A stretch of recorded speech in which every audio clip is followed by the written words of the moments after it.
I think this is one of the hardest communication skills for leaders, and that is, how transparent am I with my team?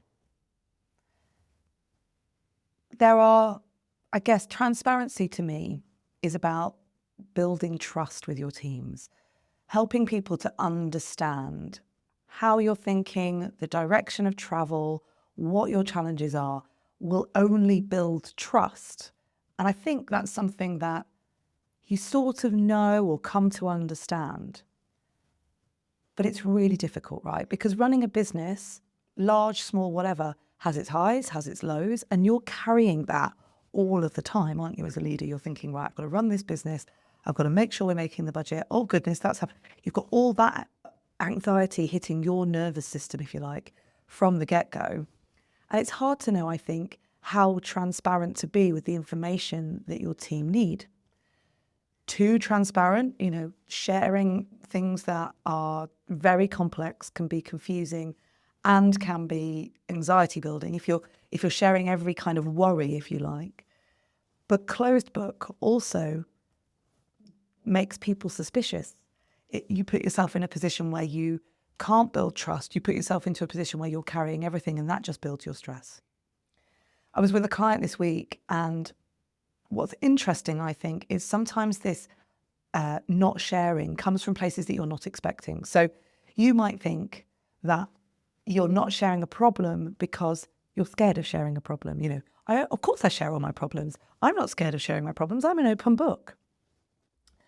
But this particular leader said that he'd not been sharing his problems with the wider team soon enough, because in his head, what he'd been doing is whirring it through in his mind. So he had a problem that he needed help with, or realised he needed help with, but he thought he didn't need help with it, so he was whirring it away in his mind. And then by the time he actually spoke to the team about it, it suddenly became a panic, it suddenly became difficult for the team to solve that problem. And on top of that, guess what? All that time you kept it a secret, even though you don't mean to keep it a secret, it means that that team then go, all right, so what else are you holding from me? And it's a really tricky thing to manage, I think. But I've got a couple of suggestions that mean that you might find that you can use these in your leadership and in your team meetings. So the first thing I think that really helps you to be transparent is to think about two factors, which is one, intention, and two is calm.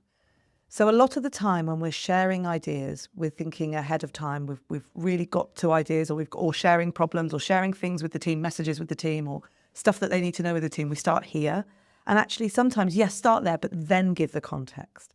So if you can give the context and the thinking and the intention, I cannot tell you the power of intention. Like going into difficult conversations and saying, the reason I want to have this conversation with you is to come out with a positive result, is such a powerful thing about intention, right? Sharing your intent and your intention is huge. And sharing it calmly is huge.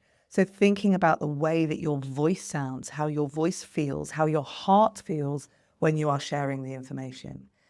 So you've got a combination there. It might sound like, okay, I need to talk about something with you. Or it might sound, guys, we've got this really great project that we're launching, but there's some stuff that I need you to know so that you can do your job really well.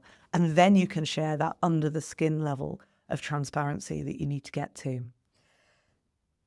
The second thing I want you to think about when it comes to being transparent and sharing things that you might think, oh, I don't want them to know that, or I don't think they need to know that, or that's just going to cause them loads of problems, is actually meeting people where they are. So listening to where they are. Like, it doesn't have to be that you tear all of that information, because the reality is there's some information that isn't for sharing, right? So, or isn't ready to be shared. It's not cooked yet. You might be launching something, or there might be something big happening in the business, but you need to be able to percolate it before you can share it. If you can meet people where they are, that really helps. So a lot of the time, I might even start workshops like this.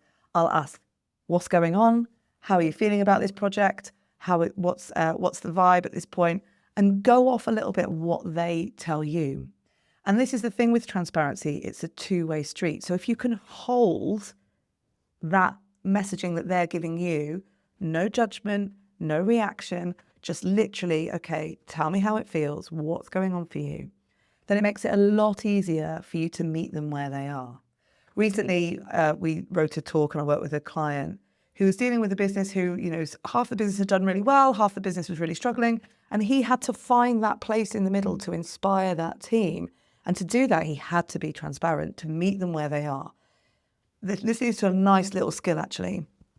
It's a bit of a newsreader skill, if I'm honest. If there's something critical going on, but you don't know everything and you don't know how to share the information because you're worried about exacerbating or exaggerating a panic, a newsreader would say, what we know right now is, and just give the facts about this is what I know right now. And that actually works for your emotions as well. So you can, or the kind of internal thought, you can use that language of, okay, what I understand to be true right now, or the way that I'm thinking about this right now. Or you can even be honest and say, listen, I'm working on this right now. There are a few people in the business who are working on it with me, and I will be sharing you with the information that you need to know. Right now, though, we need this space and this time to be able to get it right so that when you get the information and you start working on the project, you have the right briefing and you understand what's going on in full. So you can almost share, like, it's a say what you see tactic. It's, either say what's going on around you, or I can see this is happening, I can see this is happening, or talk about the sort of behind the scenes, if you like. And that's okay, because actually that's transparency, and that's creating a boundary and reserving your right to hold something and protect something until you feel it's ready for them. And you can keep gathering information around at that time.